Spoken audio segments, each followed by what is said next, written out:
사무엘이 온 이스라엘에게 이르되, 보라, 너희가 내게 한 말을 내가 다 듣고 너희 위에 왕을 세웠더니 이제 왕이 너희 앞에 출입하느니라. 보라, 나는 늙어 머리가 희어졌고 내 아들들도 너희와 함께 있느니라.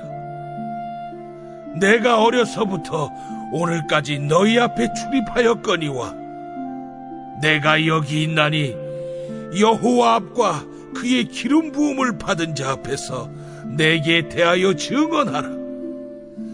내가 누구의 소를 빼앗았느냐? 누구의 나귀를 빼앗았느냐? 누구를 속였느냐? 누구를 압제하였느냐? 내 눈을 흐리게 하는 뇌물을 누구의 손에서 받았느냐? 그리하였으면 내가 그것을 너희에게 갚으리라. 당신이 우리를 속이지 아니하였고 압제하지 아니하였고 누구의 손에서든지 아무것도 빼앗은 것이 없나이다. 너희가 내 손에서 아무것도 찾아낸 것이 없음을 여호와께서 너희에게 대하여 증언하시며 그의 기름 부음을 받은 자도 오늘 증언하느니라. 그가 증언하시나이다. 사무엘이 백성에게 이르되, 모세와 아론을 세우시며 너희 조상들을 애굽 땅에서 인도하여 내신 이는 여호와이시니 그런즉 가만히 서 있으라. 여호와께서 너희와 너희 조상들에게 행하신 모든 공의로운 일에 대하여 내가 여호와 앞에서 너희와 담론하리라.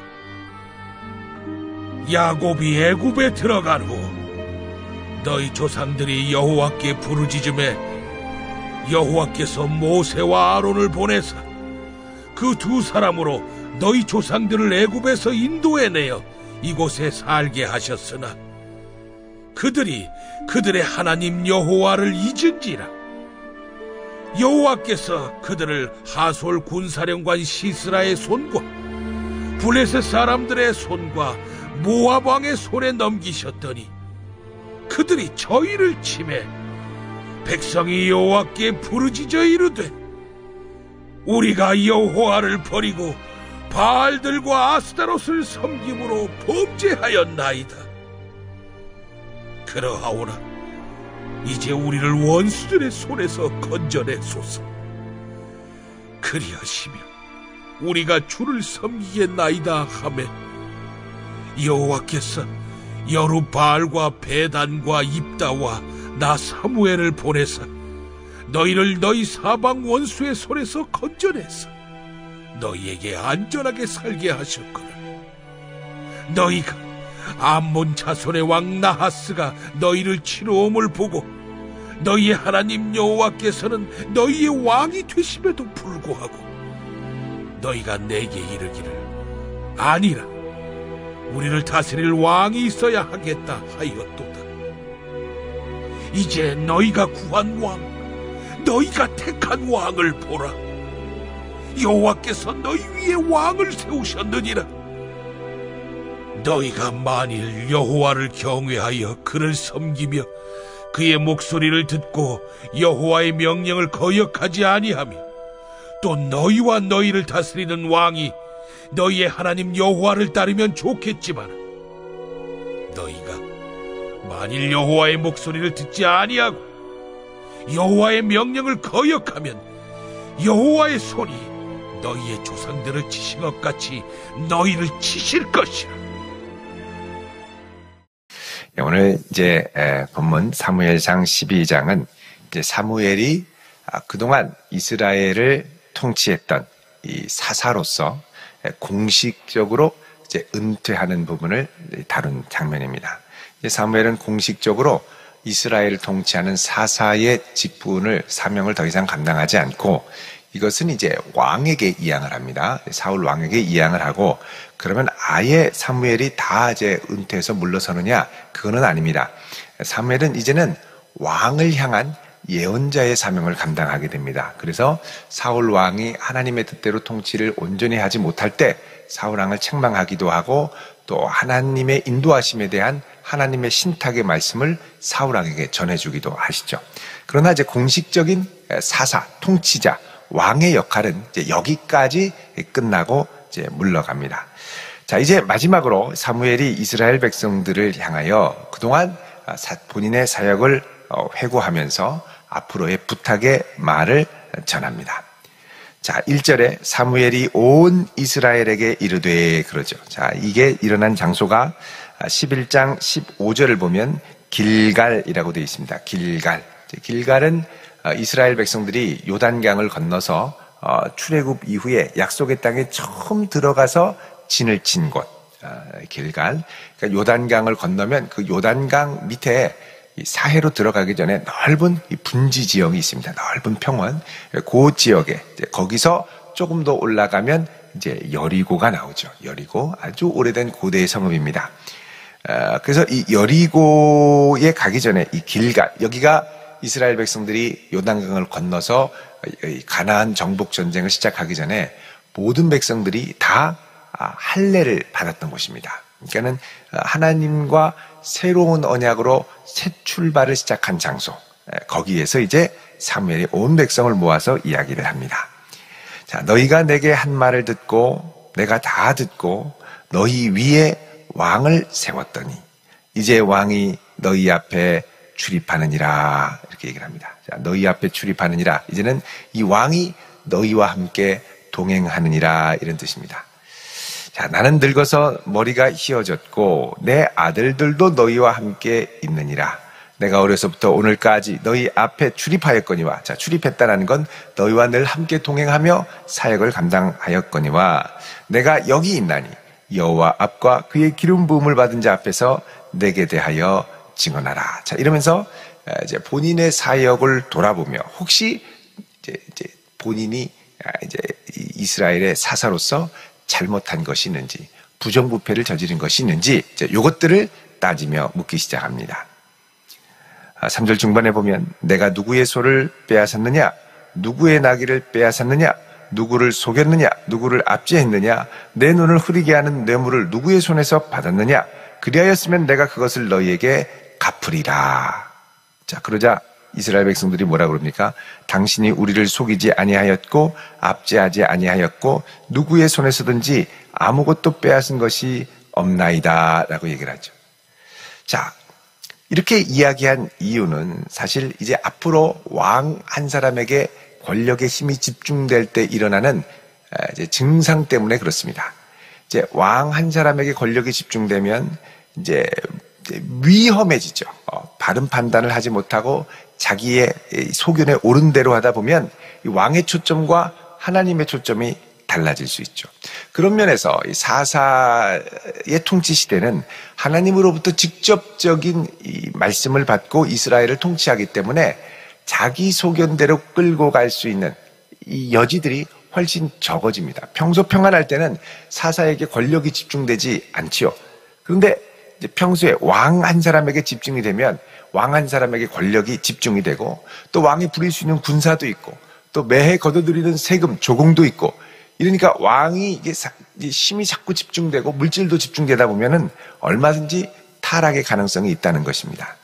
근데 사사로 지냈던 사무엘은 적어도 그렇게 지내지는 않았고 그 핵심적인 이유는 사무엘은 여호와 하나님을 알고 경험하고 그분을 전심으로 의뢰했기 때문입니다.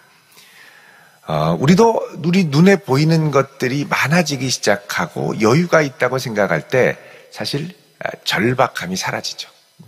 사람은 의에 줄이고 목마른 것이 생명입니다. 우리 안에 더 이상 의에 줄임이 없고 의에 목마름이 없으면 어느 순간부터 우리는 나태해지기 시작하죠. 왕에게 모든 것이 집중되고 모든 힘과 권력과 부가 집중된다고 생각할 때 왕은 더 이상 의에 줄이고 목마르지 않게 될 가능성이 상당히 큽니다. 심지어는 다윗 왕조차도 모든 정복 전쟁을 마치고 모든 나라의 시스템이 안정되게 돌아갈 때 어떻게 합니까? 한눈을 팔고 밧세바와 간음을 하게 되죠. 그래서 우리에게는 끊임없이 가난한 마음으로 사는 것. 그래서 예수님께서 팔복에 심령이 가난한 자는 복이 있나니 천국이 저희들의 것임이라 그럽니다. 그러니까 가난한 심령으로 천국을 맛볼 수 있는, 여러분 이런 은혜, 늘 주의 은혜 아니면 안 됩니다. 주님 나를 긍휼히 여겨주십시오. 은혜로 살아가기 원합니다. 이 마음의 소원이 우리에게 늘 샘솟듯 일어날 수 있기를 축원드립니다.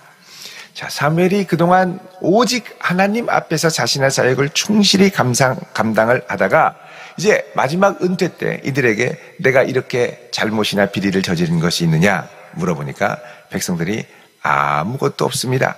그러자 사무엘이 또 얘기합니다. 5절에 백성에게 이르되 너희가 내 손에서 아무것도 찾아낸 것이 없음을 여호와께서 너희에 대하여 증언하시며 그의 기름 부음을 받은 자도 오늘 증언하느니라. 자, 하나님도 증언하시고 나도 증언하고, 그래서 결백하다라고 이야기를 합니다.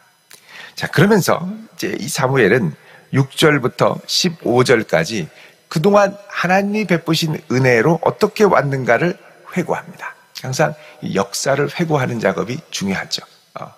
과거의 역사를 통해서 하나님의 은혜를 확신하고 그리고 그 은혜에 의지하여 앞으로도 나아갈 수 있는. 6절에 사무엘이 백성에게 이야기를 합니다. 모세와 아론을 세우시고 또 너희 조상들을 애굽 땅에서 인도하여 내신 분은 여호와 하나님이시니 그런즉 가만히 서 있으라. 자, 그동안 너희들을 구원하시고 여기까지 오게 하신 분은 하나님이니까 가만히 서 있으라. 이 말은 뭐냐? 조용히 들어라.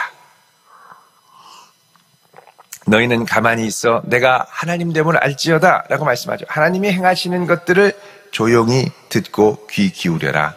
여호와께서 너희와 너희 조상들에게 행하신 모든 공의로운 일에 대하여 내가 여호와 앞에서 너희와 담론하리라. 담론한다라는 건 변호하고 재판하겠다라는 겁니다. 이게 이제 분위기가 은연중에 재판과 같은 느낌으로 지금 가는 거죠.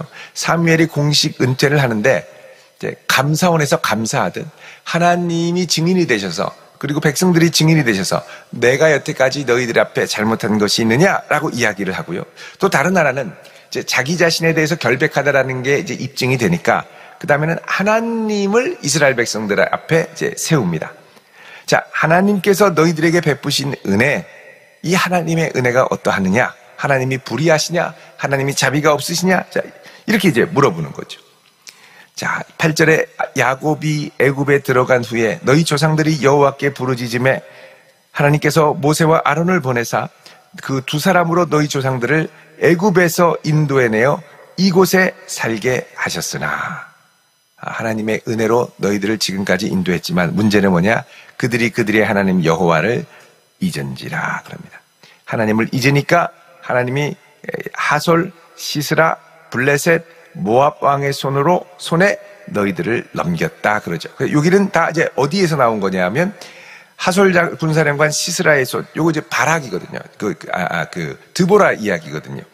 그래서 이제 여기서부터는 블레셋이 또 이스라엘을 쳐들어오고 모압 왕도 오고 이제 여기가 사사 시대의 여러 가지 일들을 역사를 말합니다. 자, 그들이 저희를 치매 10절에 그들이 여호와께 부르짖어 이르되 우리가 여호와를 버리고 바알들과 아스타롯을 섬김으로 범죄하였나이다. 그러하오나 이제 우리를 건져내십시오. 우리가 주만 섬기겠습니다. 그러자 여호와께서 11절에 여룻바알 기드온입니다. 베단, 드보라를 가리키는 이름으로 추정을 합니다.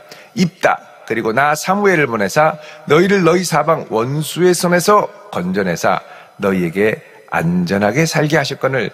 자, 그동안 하나님께서 너희에게 베푸신 복을 헤아려 봐라. 하나님께서 그동안 너희를 보호하시고 지키신 것은 충분한 은혜, 모자람이 없는 은혜이지 않았느냐? 이런 하나님을 버리고 너희가 왕을 원한다고 이렇게 이제 은연중에 이야기를 하는 겁니다. 12절에 너희가 암몬 자손의 왕 나하스가 너희를 치러 옴을 보고 너희 하나님 여호와께서는 너희의 왕이 되심에도 불구하고 너희가 내게 이르기를 아니라 우리를 다스릴 왕이 있어야 하겠다 하였도다. 자, 이제 사무엘은 이제 자기 자신을 재판정에 세우면서 백성들에게 나의 불의함을 재판해봐라 라고 하고 하나님을 이들 앞에 세워보고 그 다음에 어떻게 하냐? 이스라엘 백성을 이제 하나님 앞에 고발하는 겁니다. 자, 암몬 자손의 왕 나하스 주변에 여러 민족들이 호시탐탐 노릴 때에 너희 하나님께서는 너희의 왕이 되심에도 불구하고, 자, 하나님이 왕이라는 게 여태까지 이스라엘의 역사, 출애굽의 역사, 또 사사시대의 역사를 통해 하나님이 왕 되심에 충분하다라는 걸 너희들이 경험하고 알았음에도 불구하고 너희들은 사무엘에게 요청하기를 아니라 우리를 다스릴 왕이 있어야 하였도다. 왕이 있어야 하겠다 하였도다. 이렇게 얘기한다는 겁니다.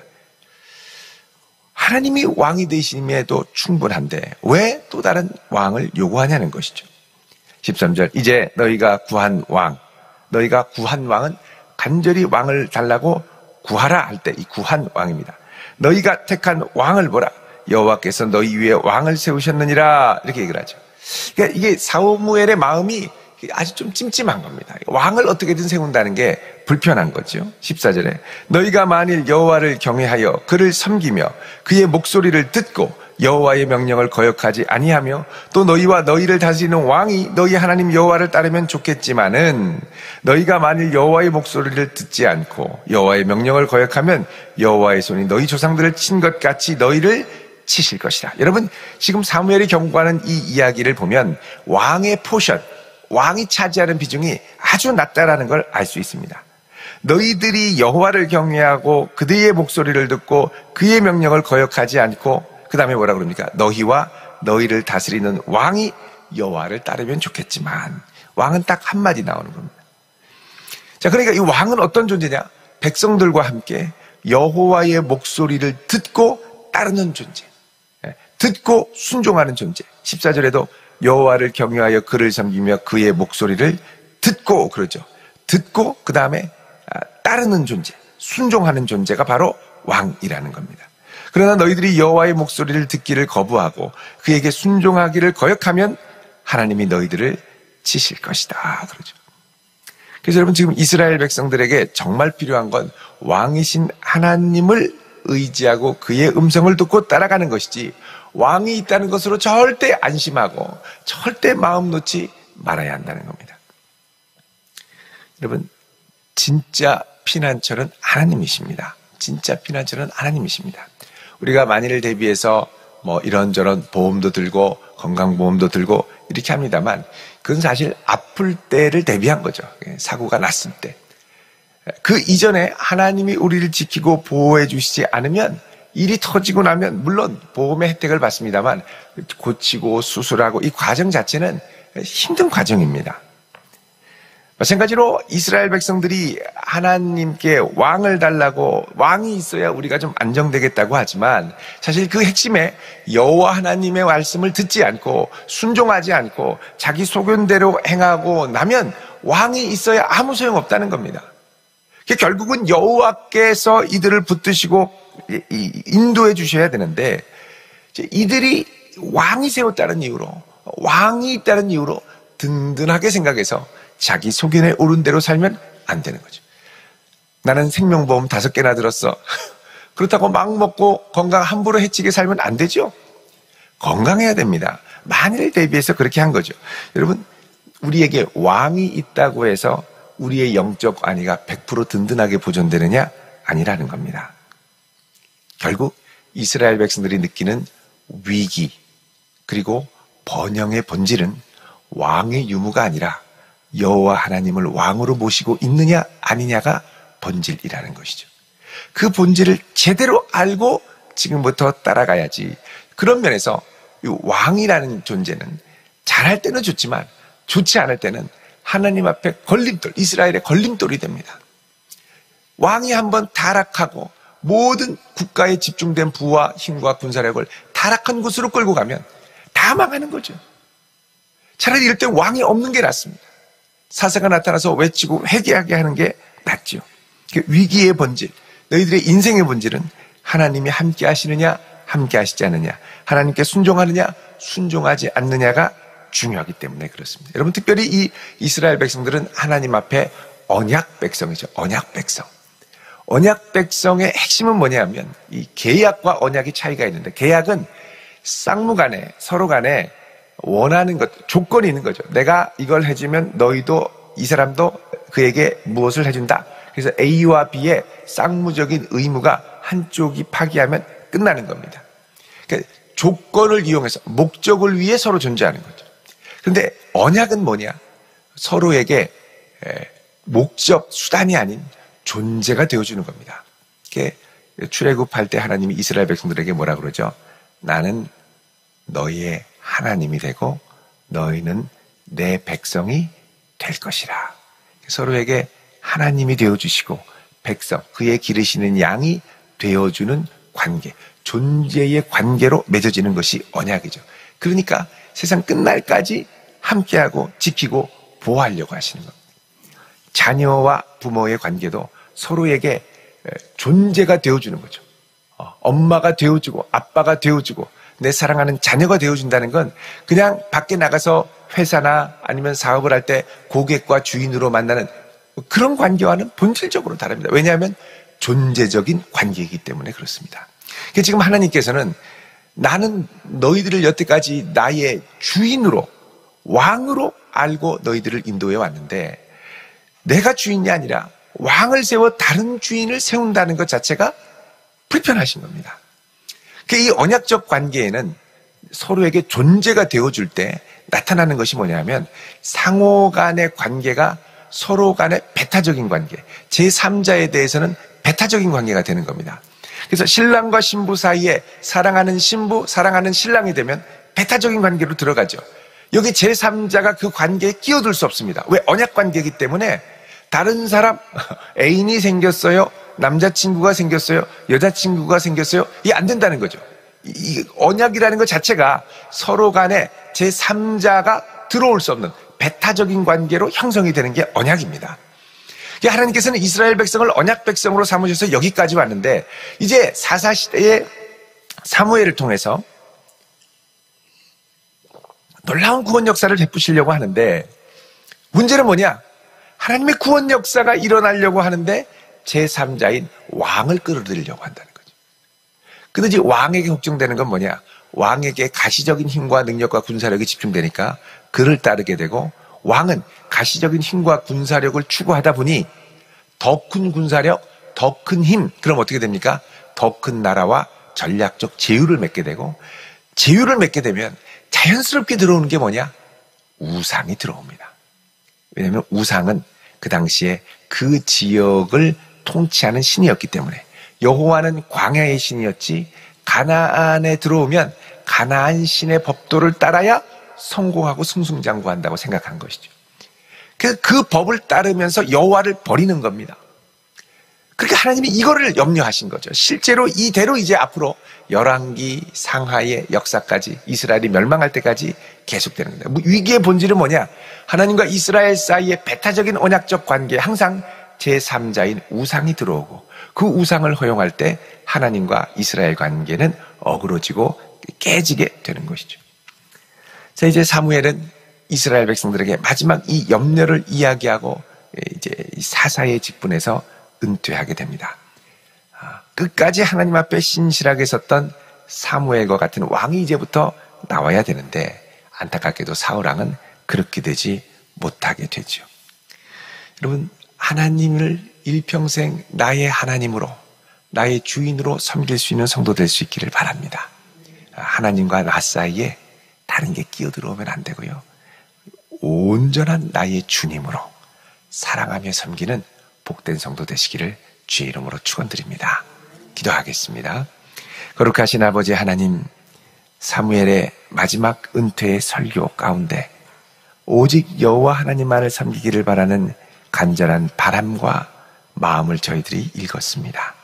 주님 구하오니 우리의 평생토록 하나님이 되어주시고 우리의 주인이 되어주셔서 우리를 다스리시고 인도하시고 붙잡아 주옵소서. 예수님의 이름으로 기도드리옵나이다. 아멘.